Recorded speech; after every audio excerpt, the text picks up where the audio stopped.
कि प्रभु ये क्या हो रहा है, जिसको ये प्रश्न करो वही शरीर छोड़ देता है। भगवान ने कहा पुनः जाइए, एक बार और आते हैं।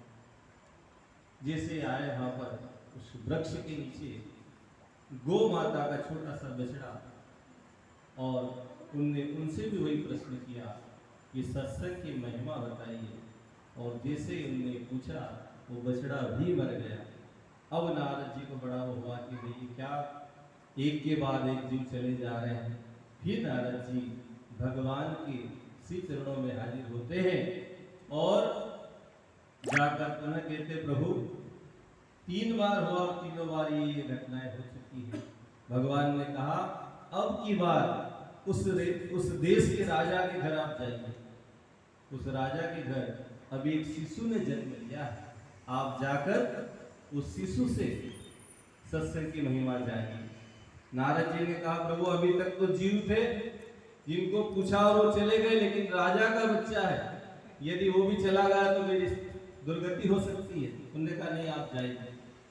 नारद जी उस देश के राजा के घर जाते हैं। राजा को कहते हैं कि महाराज आपके यहाँ अभी शिशु ने जन्म लिया है, मैं उससे मिलना चाहता हूँ। राजा बड़े प्रसन्न हुए कि देव ऋषि हमारे घर आए हैं। उनने बालक के पास उनको भेजा। जैसे ही नारद जी वहां गए, वो जो बालक जिसने जन्म लिया उसने कहा कि नारद जी आपकी कृपा से मैं मनुष्य योनि में आ गया। आपका जो प्रश्न है ना सत्संग की महिमा, यही महिमा है कि पिछले 3 जन्मों से लगातार मेरी मुक्ति होती चली गई और मुझे मानव योनि मिली, और इस मानव योनि में मिल गई और आपके दर्शन हुए। ये सत्संग की महिमा है कि कीड़ा हंस और बछड़ा और आखिरी मनुष्य बन जाता है।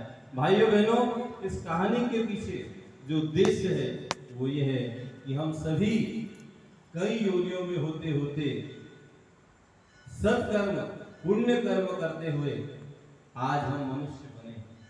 पर मनुष्य बनकर भी यदि हम सत्संग और स्वाध्याय नहीं करते हैं तो हमारा जीवन व्यर्थ होता चला जाता है, क्योंकि आज के